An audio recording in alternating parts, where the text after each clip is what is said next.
The point of this project has always been to take a look at the news and pop culture of the moment and try to dig a little deeper. To spark conversations about ideas, beyond the superficial reactions like, "This movie was good and I liked it," or "That article was interesting and I agreed with it," by taking the focus off of opinions and instead asking questions that lead to discussions among friends.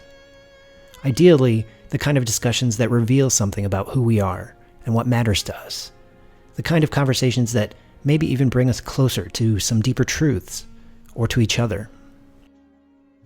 It seems like that's the kind of discussion we're all having right now, about one very big thing: America's structural racism and the police violence that's both a symptom and a perpetuator of that racism. Beyond acknowledging their validity, I'm no expert on this stuff. I'm still very much in listening and learning mode right now. So in this moment, I wanted to share someone else's discussion. It's between two people I admire, even though I don't always agree with them, who've both proven to have incredible critical minds, and who I know think deeply about the world's problems and what we can do to fix them. On the June 3rd, 2020 episode of The Ezra Klein Show, he and author Ta-Nehisi Coates discussed the role of the police in society and what some alternatives might look like.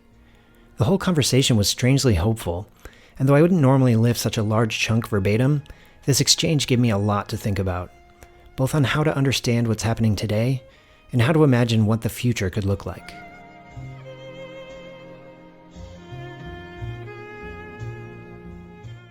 It would be nice if you had some sort of official, some sort of representative of the state, or maybe not even a representative of the state. If folks who already exist in those organic spaces within the community, maybe were empowered, better to diffuse situations, folks that we already, trusted to begin with. The other thing is we deploy the police for so much. I keep going back to this. Like when I think about what these folks died over, was a $20 counterfeit bill that may or may not have been intentionally used worth 8 minutes of torturing somebody? Was it worth it? What horrendous crime were you solving or trying to prevent when you kicked down Breonna Taylor's door in the middle of the night, guns blazing? What was the thing? Atiana Jefferson, what was the tremendous thing where, the neighbor calls because the door is open? What was the grave threat that you faced that caused you to fire in to the windows? The brother's name I'm escaping, is escaping me right now, who just got killed in Louisville during the protests. What was the grave threat that you were combating that caused you to deploy lethal force? We do it so easily and so casually and so habitually. And again, the only thing that's making me feel somewhat good about this moment is going back to this concept of neighbor. It is quite clear that in cities around the country, there is at least a critical mass of people who look at George Floyd and say, that's my neighbor. That's my neighbor down there. And this is intolerable. This can't continue. I think that's a little different. Yeah, no, I mean, I do think if there's any good thing here, it really is that, it's funny, you're making me think of a story that I heard in DC. I had a friend who owned a bunch of bars there, or ran a bunch of bars there, I should say. And he told me once that when he was younger and he did this, when he was hiring for a bouncer, he would always hire the biggest, baddest looking guy he could. And that he learned it was a mistake.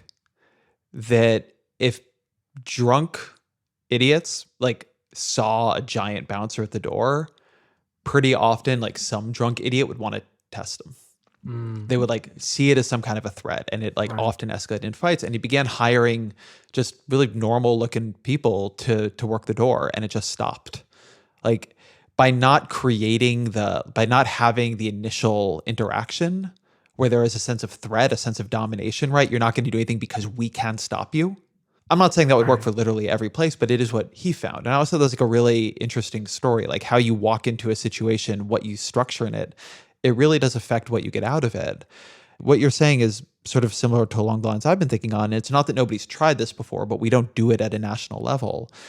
I do wish there was someone I could call for a problem who wouldn't come with a gun, right? That if I saw somebody in danger, or I saw something sometimes you'll be walking by and you'll see people. I saw some people fighting on the street the other night. And I thought to myself, like, I should call someone to make sure this doesn't get out of hand. And then I realized, like, I didn't want to call the police because it was two homeless guys, and I didn't want them arrested. Like, they were having a problem, but I thought their night would get worse. And like, there were, whatever, some people around who looked like they could stop it if it needed to be stopped. But if there was somebody I could call for something going wrong, who I knew was just a mediator, just like unbelievably skilled at de-escalating situations, I would feel much more comfortable making that call. Right. And I don't see a reason we couldn't create that. I mean, people are talking about defunding or abolishing the police, which, we were discussing earlier, but there's also this question of what would you create? And I think we might just need some institutions that are as central to how the government thinks of itself as the police are, but are not built upon a skill with violence. The obvious one is in mental health, right? I mean, so many of these cases, you know what I mean? And it's like, why should police be mental health workers? Should people with guns basically, should we be calling people with guns to deal with mental health? And why? Like, that's the thing that always occurs to me. And why, like, what sort of society have we built that that's the case, And do the people, I mean, also, you get what you hire for. And that's right. I don't mean this in any bad way. And like, there are a lot of great police folks out there, but I don't think people become police because they want to deal with mental health problems. There are people who like go to school and like what they want to do is help people with mental health problems. But we don't have a group of them who all of us know from the time we're 5 years old, the 3-digit number you call to deploy them. Right. And I really think like this is what it would mean to imagine a society built on a value of nonviolence, right? Built on a value of de-escalation. Right? You would have organizations like that. You like the state would not have a monopoly on, but would have a specific and special competency in, like, people who knew how to help others with mental health. Right. So when those folks were having a really bad night for them and for others, there would be someone forgiving and gentle and calm, like the person you would want to be called out there if it was your sibling with bipolar disorder who had lost the thread and was like wandering around. Yeah. And needed someone. The example I always think about is when I was a kid, there was a kid in my neighborhood, and he was having all sorts of issues. Turned out he was being abused by his dad, and, actually ended up killing his dad because of that. But he was known to have a temper and, act sort of crazy. And there was, one time he got into one of my brother's friends, and the kid basically, was in front of my house, and my brother, trying to defuse it, my older brother, brought him into the house. And the kid was picking up a metal stake. He pulled a metal stake out of the ground like they were doing some construction or something. He started swinging it in the air. And my dad came out to defuse the kid, to get the kid to, basically stop and, go back home or go wherever. If my dad had pulled out a gun and shot that kid because he was swinging a stake at people, we would have thought that was crazy. Everyone on that block would have been horrified by that.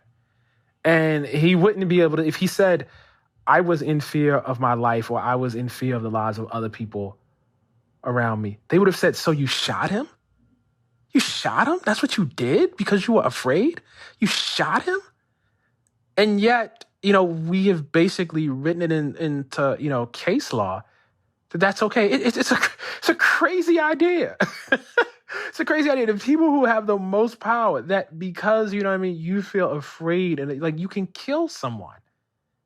And I guess in, some stand your ground cases that, you don't even have to be a cop to make that argument. I don't know why, why I have some theories for why we can't employ that basic, sort of logic. And again, I think we're getting closer to it, though. I think we're getting closer to it. Right now feels like a critical moment to really consider ideas like these and honestly discuss.